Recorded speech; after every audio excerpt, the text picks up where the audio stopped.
And welcome back, listeners, for another week of The Power Play. I'm joined with my co-hosts, Katie Zach. And I'm Daisy Ruth. And tonight we're going to talk women's US hockey. We're going to talk about the gold medal match. We're going to talk about the US disaster in the men's. We're also going to be talking about the NHL preview. The hockey is back tomorrow, which is going to be good for everyone. And we're also going to be having Jake's rant segment at the end. All right. Sounds like we got a great show lined up. But I'm so excited to get into this women's hockey gold medal game between USA and Canada. I am not ashamed to say that I totally skipped class to watch that game. I was not missing that for anything in the world, just because of the matchup, rematch from the 2010 Olympics in Vancouver. But I was, not going to lie, I was kind of rethinking my decision to skip class to watch that game after the end result. It was not exactly how I wanted it to go, and I don't think it's how a lot of people wanted it to go. But, I mean, if you're Canada, that is a heck of a comeback game. So they played an excellent game, I thought. They really showed their heart, especially in the last 3.5 minutes when they came back and scored the 2 goals to tie it up. And as much as you hate to admit it, USA choked. That's basically all you can say about that. Choked in overtime, if you want to be specific about it. Yeah, that kind of makes it a little bit worse when you say that they choked in overtime of the gold medal game in the Olympics. How long do you think that image of that puck hitting that open net, hitting the pole, how long do you think that's going to haunt them for? Well, I mean, it's still haunting me almost, what is it, like half a week later? I can't imagine how long it's going to haunt them actually being there on the ice watching that. As soon as Canada scored that overtime goal, that was the only thing I could think of was what if that puck had gone, maybe 1 to 3 inches the other way and gone in the net? That would have sealed the deal right there. That's going to be, I think, the one thing that's... I don't know about the one thing now that I say it, but it's going to be one of the biggest factors when they look back on these games, how they could have beaten Canada. When they were totally capable of it. They were a fantastic team throughout the entire tournament. Not to take away from the Canadian women's team, but USA women's hockey really, really showed their stars and stripes, if you want me to be a little cliche there, throughout the entire tournament. Where was Amanda Kessel this game? If you look back, she doesn't have any goals for this overtime defeat, but she had been so strong all tournament. What do you guys think happened with her there? Do you think if she maybe had her head a little bit more in the game, things would have turned out differently, or where was she? I don't know, but I completely agree. I had watched a couple of the other games leading up to the gold medal game, and she was an absolute dominant force throughout the entire tournament. I mean, when you look at the game when, they scored 9 goals, she had a hat trick in the first period. I know we talked about that in the first show. They were definitely missing her in that last game. But on the other hand, you can't always rely on one player to be hot all the time.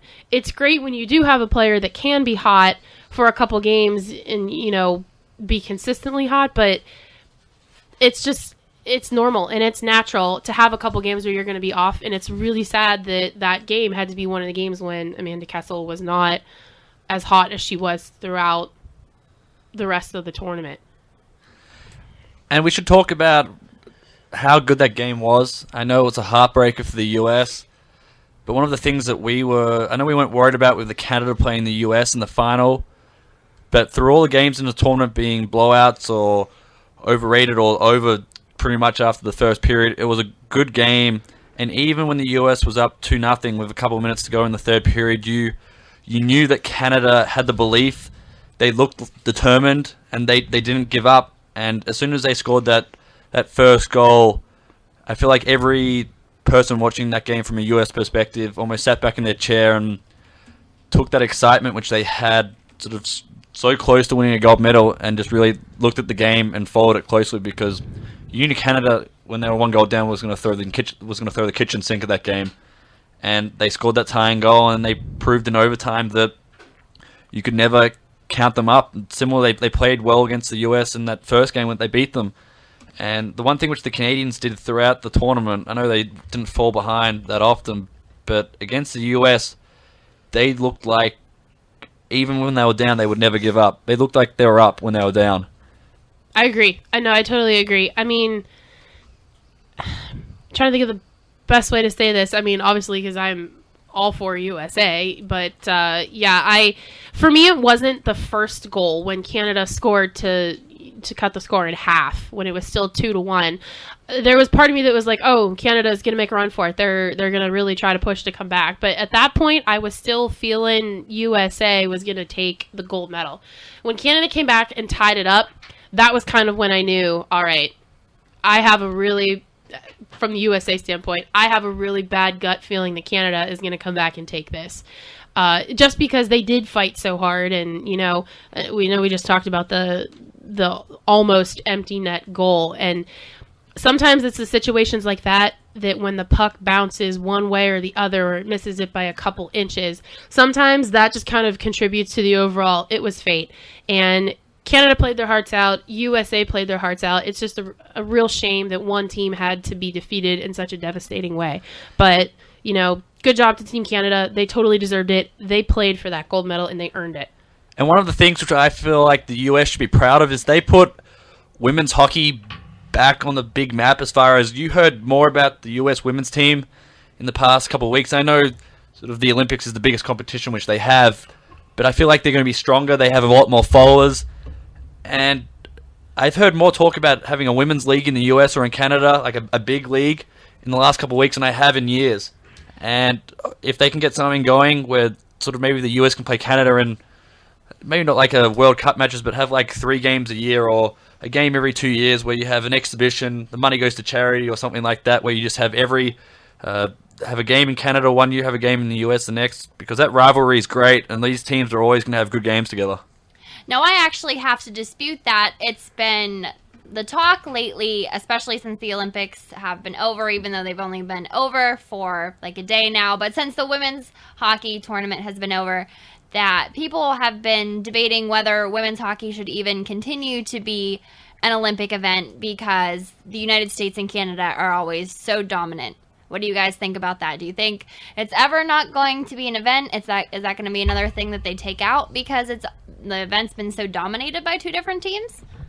I mean, for me, I can see where that's a possibility, and I know I brought this up last week again. I played softball growing up, and because there's not really a very well-known women's professional softball league, it was my ultimate goal as a 7-year-old learning how to play the sport to play Olympic softball. And they took baseball and softball out of the Summer Olympics because it was quote-unquote too Americanized because they dominated the competition.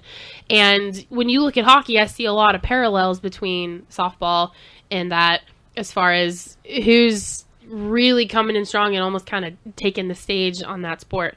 But personally, I think maybe on the Olympic stage, if it would ever go away, I can see where the IOC would feel confident in making that decision. But if you were just going to have a USA versus Canada, like, Chris, like you said, exhibition game, maybe raise some money for charity and just have it in North America, I think that would draw a lot of viewership. I would watch that game. Absolutely. So... And can you fault the US and Canada for being good at hockey, though? I know sort of they're 2 of the biggest hockey-playing nations in the world, but it's almost, I know why the Olympic Committee does those things, but Canada and the US are good at hockey. They train hard, they play hard. What's stopping other nations from sort of stepping up their preparation for the hockey? Sort of, I'm sure other countries, I'm sure the Russian Federation, I'm sure the Czech Republic, I'm sure other countries could put money and effort towards the women's league and establish a powerhouse, maybe not as powerful as Canada and the US, but certainly a team that can sort of face both teams competitively. Well, when you look at the overall medal count for all the countries, I mean, USA, I think, had the second most medals, won right behind Russia, and it's not coming to me what Canada's final medal count was, but I think it's a little unfair to single out one sport and just say this one country is dominating in this sport and we need to take them out because of it. It's just not fair to those athletes that have trained their entire lives for it. Yeah, Canada was 4th in the medal count. They had 25, and Norway was just behind the US with 26.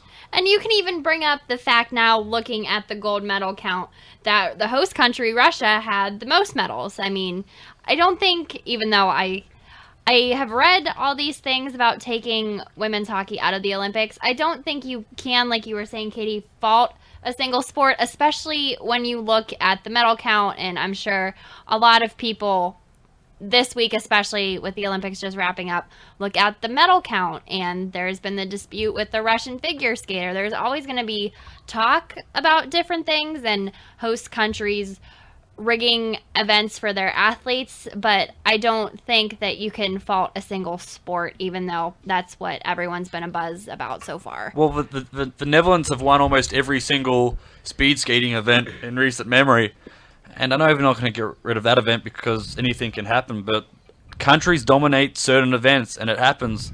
I know sort of Canada repeated for the first time. It hadn't been done in a while as far as the men's hockey team was concerned.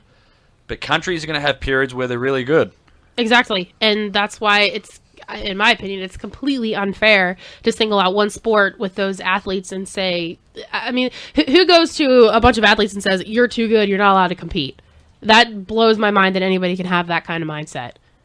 So I honestly think that if they would ever give the boot to women's ice hockey, that would be extremely unfair to those athletes. They train just as hard and just as long as most of the other athletes in the games and all the other sports, and I think it would be kind of heartbreaking to see them not be allowed to compete just because they do put on such a great show, if you will, and they do draw a lot of viewership. So, yeah, I'm all for keeping hockey, and I don't agree with it at all. Any thoughts of taking that sport out? Now switching from the women's to the men's, obviously the women came away with a medal, which was great. The US team, I remember at last show, we were talking about how good they were, but why not next segment we'll talk about just the collapse which the US had. So thank you for listening to the Power Play. We'll be next with a recap of the US men's game.